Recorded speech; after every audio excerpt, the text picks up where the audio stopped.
Alkisah pada zaman dulu sekitar abad 15, terdapat sebuah desa yang terkenal dengan nama Desa Senori.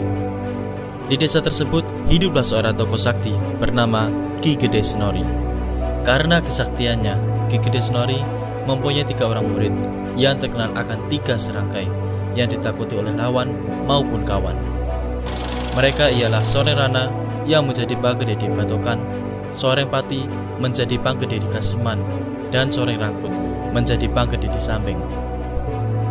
Ketiga Soreng tersebut tidak hanya dikenal dengan kesaktiannya, namun masing-masing dikenal memiliki 1 anak. Soreng Rana mempunyai anak perempuan bernama Raraswari, Soreng Pati mempunyai anak laki-laki bernama Riman, dan Soreng Rangkut mempunyai anak laki-laki bernama Siman. Suatu hari, Riman mendatangi rumah Raraswari untuk mengajaknya pergi. Datang pula Siman di Batokan dengan maksud akan mencurahkan segala isi hatinya untuk meminang gadis bojaknya tersebut. Sayang, kedatangannya sedikit terlambat karena Raraswari sudah diajak Riman ke Kasiman. Oleh karena itu, Siman sangat marah kepada Riman saingannya. Siman tidak hanya diam, dia langsung menyusul. Hati Siman sangat sakit ketika melihat 2 orang yang dicarinya terlihat sangat santai di atas punggung kuda Riman. Dengan sangat marah, Siman menyuruh Riman turun dari kudanya dan mengajaknya bertanding untuk memperebutkan Raraswari. Mendengar datangan Siman, Riman pun menerimanya. Keduanya ialah anak dari Panggede sakti yang berasal dari satu aliran. Perkelahian berlangsung dalam waktu cukup lama dan masing-masing sangat sulit untuk mengalahkan lawannya. Lalu akhirnya keduanya bersepakat untuk beristirahat sejenak guna mengambil nafas, yang dalam istilah setempat disebut brubuh atau istirahat.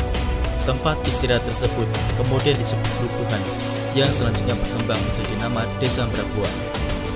Pada saat Riman dan Siman sedang beristirahat sambil mempelajari dan mengamati kelemah lawannya, tiba-tiba datanglah Soreng Rangkut, ayah Siman. Kedatangan Soreng Rangkut memperbesar hati Siman.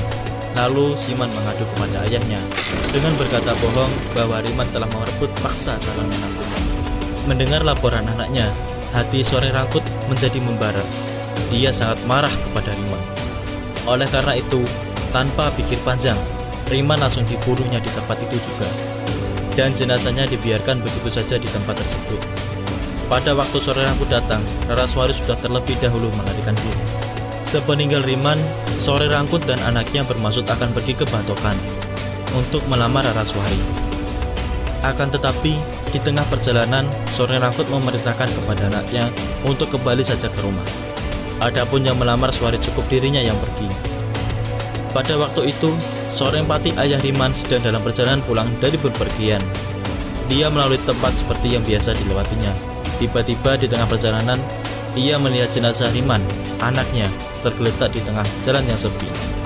Jenazah Riman tampak tergeletak begitu saja seperti babi gelinting atau babi hutan yang terkapar, sehingga tempat tersebut berdekatan dengan tempat kuburan, kemudian disebut Desa Biting, berasal dari kata babi dan gelinting. Soreng Pati melihat penyebab kematian anaknya, murkalah dia. Dan apa yang akan terjadi selanjutnya?